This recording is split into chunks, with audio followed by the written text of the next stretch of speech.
Hey, how you doing? My name is Chris. Welcome to my shop.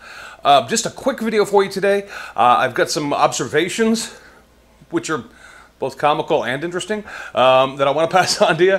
And also I want to do a couple quick shout outs for some folks. So if you don't mind, stick around and we'll get to that next.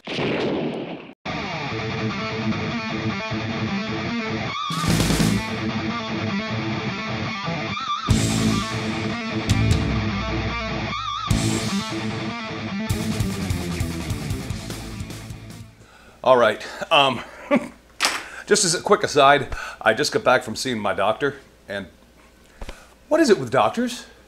I mean, these guys act like they want to date you or something.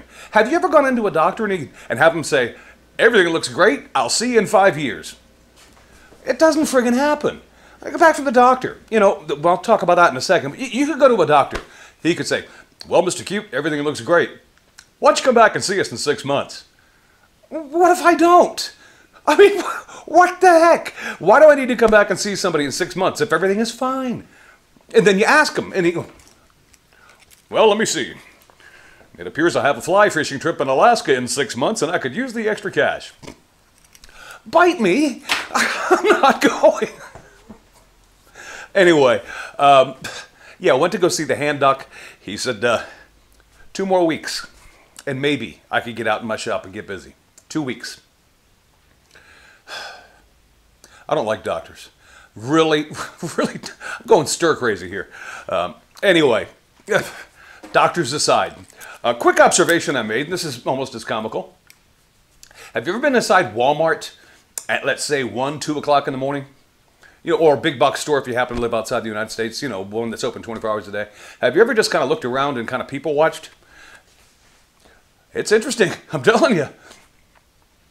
And I don't know about your area, my area in the tool world, there's something very similar. It's Harbor Freight, about a half an hour before they close. Have you ever been to a Harbor Freight store a half an hour before they close? I don't know about your area, but Walgreens 2 a.m., Harbor Freight half an hour before closing, very similar. If you like people watching, give it a try.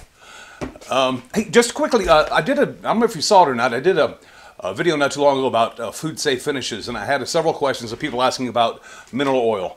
And if it was, yes, mineral oil is universally accepted as being a food safe substance to use, like on cutting boards or whatever you want to use it on to finish for wood. I mean, doctors, there are those people again.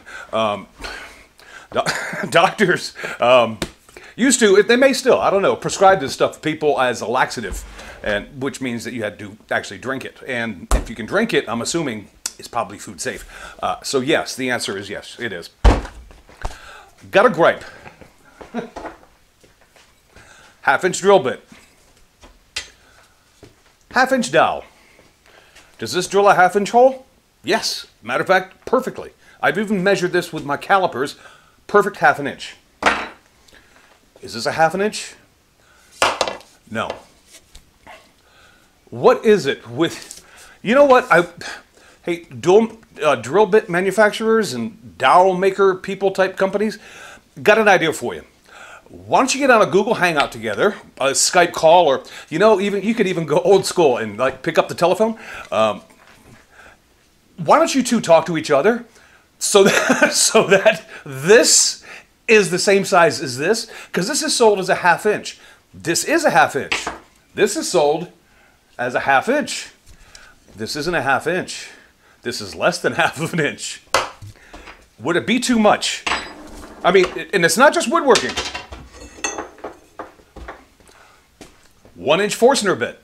Is this a 1 inch Forstner bit? I've measured it again, digital calipers. 1 inch pipe.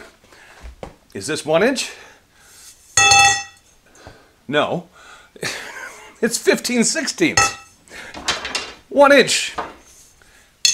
Pick up the phone.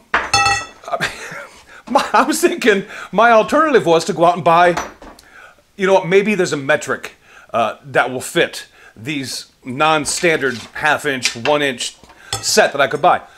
Have you ever tried to buy a metric set of drill bits, Forstner bits, in your local big box or hardware store?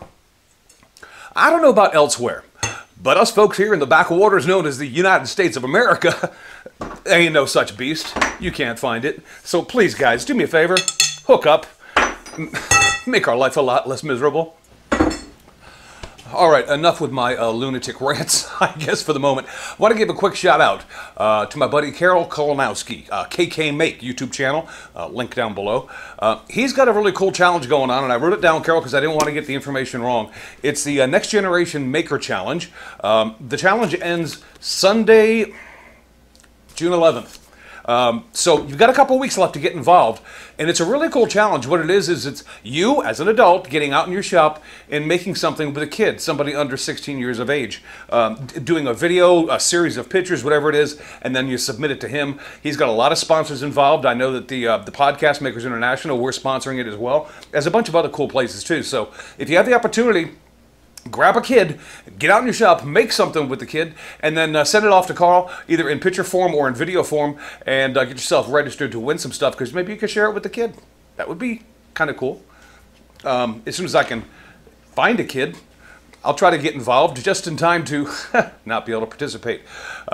Once again, the deadline on that is June 11th, and I'll leave a link to all the guidelines for the contest down below in the description as well. But if you have a chance, check it out. Next Generation Maker Challenge, my buddy Carol Kolonowski from KK Make. Give it a look. Get involved if you can. Okay, and finally, just another real quick shout out, and a bit of self-promotion, I guess, but I don't intend it to be that way.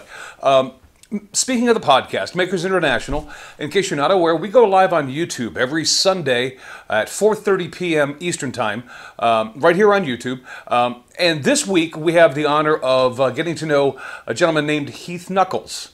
Perhaps you're familiar, perhaps you're not. If you aren't, then I'll leave a link to his channel down below. Heath does some cool stuff. I actually got to meet Heath in Atlanta, and he's a really cool guy, too. So if you have the opportunity, don't stop by for us. Stop by for Heath, because Heath is a super cool dude, and if you haven't ever met or seen Heath before, I think you're going to dig this guy. Once again, that's this coming Sunday, 4:30 p.m. Eastern Time, Sunday afternoon. We're going to sit down, we're going to get to know Heath Knuckles, and I think you'll be glad you joined us if you do. Anyway, that's it for me. I'm going to let you guys go. I don't want to talk your ear off today. I'm going to go see if I can find a kid so I can get involved with Carol's challenge. But you guys go out in your shops. For me, make the... not this cut. Go make another cut out in your shop and get something done. I'm off to find a kid. I'll talk to you later. I don't know where I'm going to find a kid, though. Wait. Walmart, 2 o'clock. Yeah, hey, you never know.